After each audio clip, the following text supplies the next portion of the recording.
In this video, we'll go over everything you need to know about pivot tables in 10 minutes. First, we'll cover the basics of analyzing data using pivot tables. Then we'll move on to pivot table visuals, like slicers, timelines, and charts.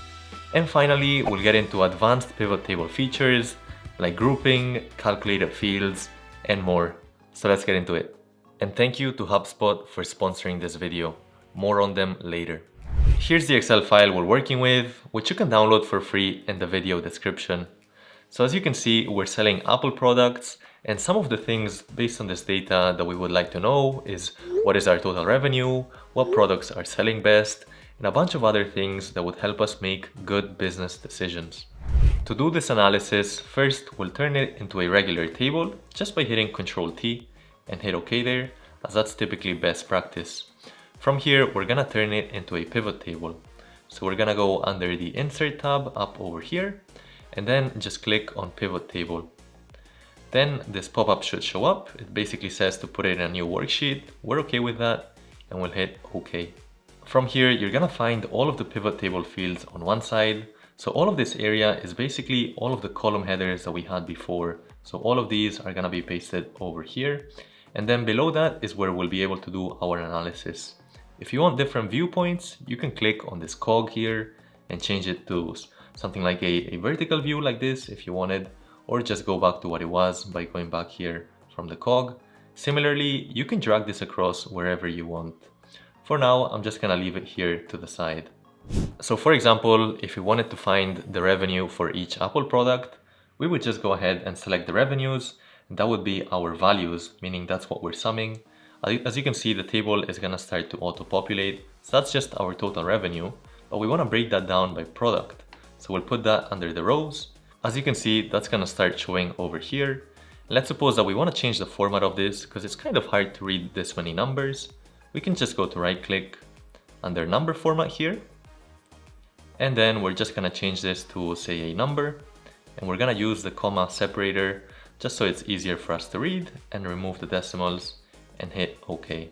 Now it's very easy to tell that it's 36 million. Similar to the rows, we've got the columns. Like for example, we could add the region as a second variable.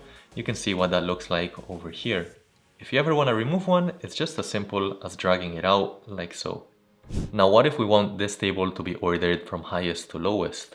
Well, for this, it's just as simple as right clicking, and from here going to sort, and we'll sort from largest to smallest, just so it's a bit easier for us to interpret. Similarly, what if we want the proportions, so the percentage of the total? We can also right click for that and go to show values as, and here you're gonna have a ton of different options. For us, it's a percentage of grand total. Maybe this works well for a pie chart, for instance. What if we also want to find out what products are selling at the highest price? So basically the average sale price per product. For this, we're not gonna want the revenues anymore, so we'll remove that from the values here. And instead, what we're going to add is the price per unit under values. But as you can see, we're getting the sum, which isn't very useful.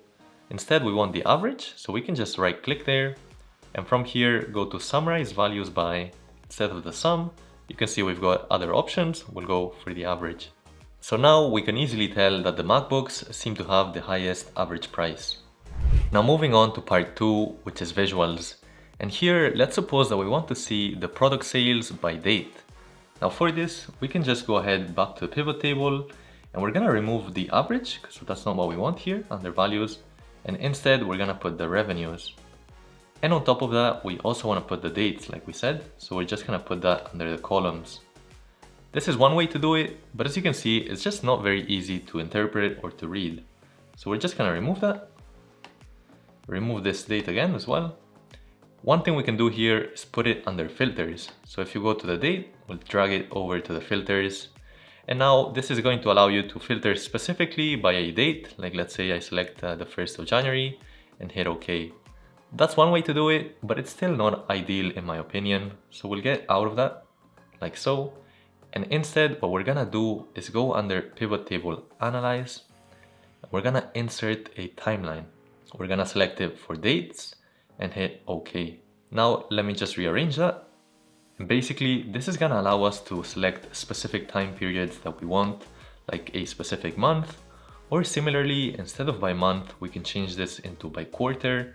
We can select what quarter we would like as well. And on the topic of filtering, another great tool for this is using a slicer. So for example, let's say we want to add another variable, which is going to be the region. Now for this, we could add it in here as a column, for example, or instead we can go ahead under pivot table analyze and insert a slicer that's gonna be for the region. So we'll hit OK on that. And this is basically another way to filter, this time around by region. You can see how that works. When I select one, everything is gonna change. I can select multiple with stick sign, like so. And similarly, I can select all of them just by hitting on this button here. One final part of pivot table visuals has to do with charts. So first, let's remove both of these by hitting delete. We'll hit delete on this one as well. From here, again, to pivot table analyze, and we'll hit on pivot chart. Hit OK there as a default one. And basically what's nice about this chart is that it's gonna be dynamic to whatever we add here. For example, let's say we also want the regional breakdown. We can go ahead and put that under the legend. You can see how that updates dynamically. Similarly, I can go ahead and filter, like remove the APAC region and hit OK. You can see how everything is gonna dynamically change as well. And speaking of data analysis, a great way to visualize data fast is using templates like the ones HubSpot, the sponsor of this video, is kindly providing us. Using the link in the description below, you can get multiple Excel chart templates completely for free. In the download, you'll find an Excel file with the instructions on using the template alongside all of the chart types you might need to visualize your data. From here, you can easily modify the data and the charts will change. These templates can have either one column of data or multiple, depending on your needs. I personally find this template most useful for deciding what kind of chart showcases my data best, as it's very rare to have templates that have multiple chart options showing live. So if you want to check these out, go to the link in the description below to get some completely free templates from HubSpot to level up your Excel game. Alright, back to the video. Now moving on to step 3, which is advanced pivot table features. So over here, you can see that we have a clean pivot table. And let's suppose that we want to find out the profit by product. That being said, if you notice under our data, we don't actually have a profit area. So there's no profit in this list. So we're gonna have to make one using calculated fields. For this, we're just gonna go under pivot table analyze. Then under the field items here, we're gonna click on calculated field. And for the name, we're just gonna call it profit. And the formula here is simply going to be our revenue minus our expenses. So we'll double click on revenue minus, and we'll double click on expenses. And then we're just gonna hit add and hit OK.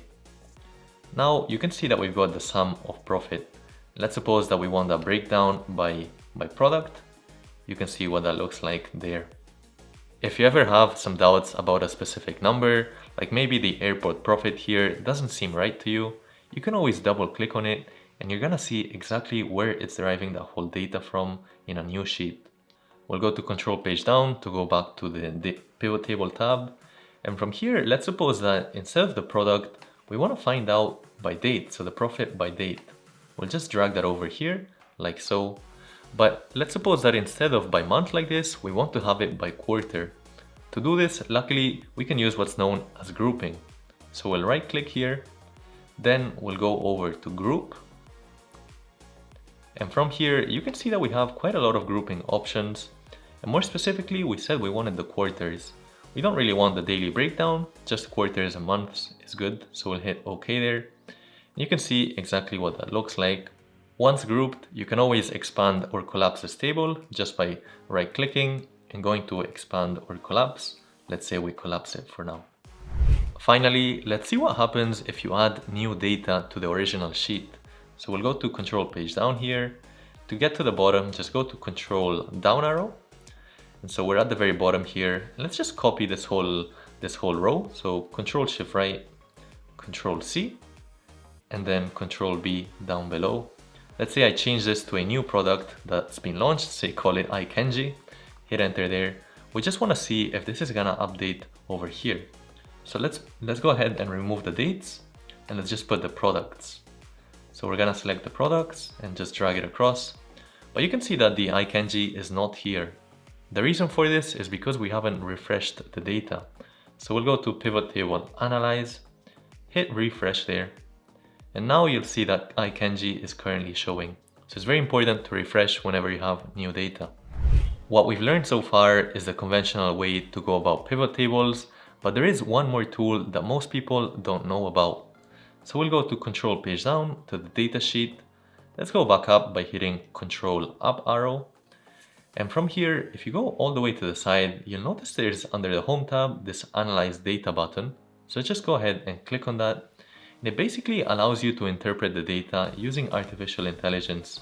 So you can see over here that it's discovered some insights, like for example, the expenses by region and sales method. And there's a ton of other information. Now, if you don't find it very useful, you can still ask it questions much like a human. Like for example, we can ask it to find the revenue for iKanji.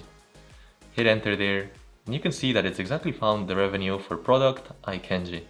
Overall, it's a pretty powerful tool, so feel free to play around with it for yourself. For more on pivot tables, check out this video over here, or this link over here to check out our Excel course. Hit that like and that subscribe, and I'll catch you in the next one.